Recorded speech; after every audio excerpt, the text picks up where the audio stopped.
मरकज की इंजील तीसरा बाब जो 35 आयात पर मुश्तमिल है।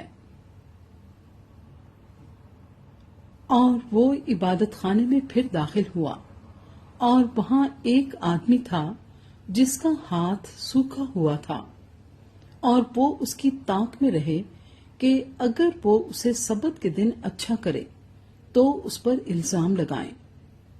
उसने उस आदमी से जिसका हाथ सूखा हुआ था कहा, बीच में खड़ा हो, और उनसे कहा, सबत के दिन नेकी करना रवा है या बदी करना, जान बचाना या कत्ल करना। वो चुप रह गए। उसने उनकी सख्त दिली के सबब से गमगीन होकर और चारों तरफ उन पर गुस्से से नजर करके उस आदमी से कहा, अपना हाथ बढ़ा। उसने बढ़ा दिया और उसका हाथ दुरुस्त हो गया।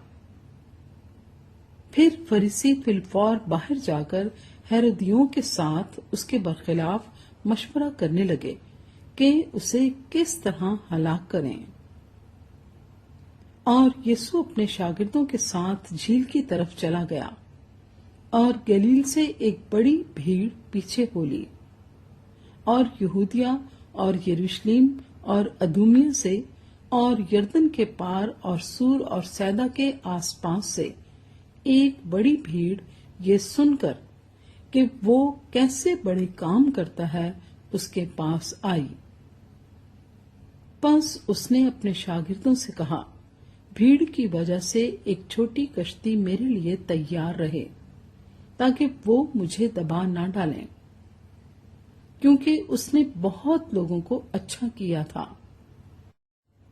चुनाचे जितने लोग सख्त बीमारियों में गिरफ्तार थे उस पर गिरे पड़ते थे कि उसे छू लें, और नापाक रूहें जब उसे देखती थीं उसके आगे गिर पड़ती और पुकार कर कहती थीं कि तू खुदा का बेटा है। और वो उनको बड़ी ताकीद करता था कि मुझे जाहिर ना करना। फिर वो पहाड़ पर चढ़ गया और जिनको वो आप चाहता था उनको पास बुलाया और वो उसके पास चले आए। और उसने 12 को मुकर्रर किया ताकि उसके साथ रहें और वो उनको भेजे कि मुनादी करें और बदरूहों को निकालने का इख्तियार रखें।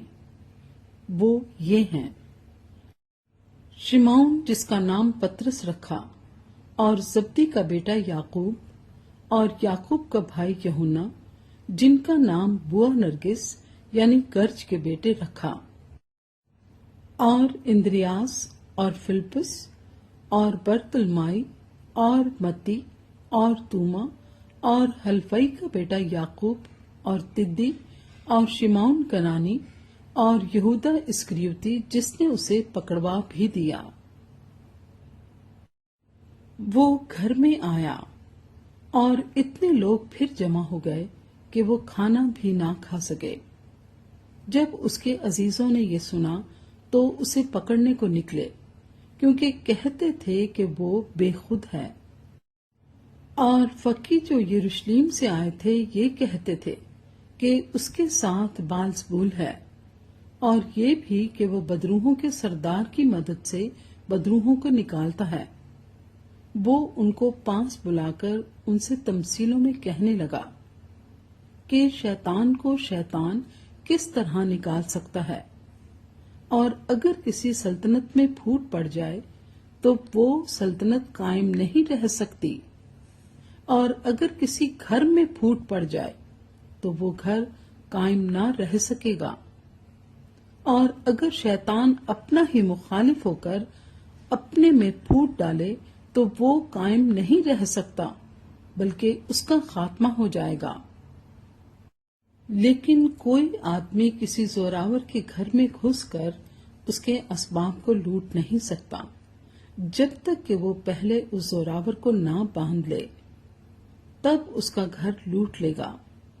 मैं तुमसे सच कहता हूं कि बनी आदम के सब गुनाह और जितना कुफ्र वो बकते हैं मुआफ किया जाएगा, लेकिन जो कोई रूहुल कुद्स के हक में कुफ्र बके وہ اب تک معافی نہ پائے گا، بلکہ ابدی گناہ کا قصوروار ہے، کیونکہ وہ کہتے تھے کہ اس میں ناپاک روح ہے۔ پھر اس کی ماں اور اس کے بھائی آئے اور باہر کھڑے ہو کر اس سے بلوا بھیجا، اور بھیڑ اس کے آس پاس بیٹھی تھی، اور انہوں نے اس سے کہا، دیکھ تیری ماں اور تیرے بھائی باہر تجھے پوچھتے ہیں۔ اس نے ان کو یہ جواب دیا، میری ماں اور میرے بھائی کون ہیں؟ اور ان پر جو اس کے گرد بیٹھے تھے نظر کر کے کہا، دیکھو میری ماں اور میرے بھائی یہ ہیں، کیونکہ جو کوئی خدا کی مرضی پر چلے وہی میرا بھائی اور میری بہن اور ماں ہے۔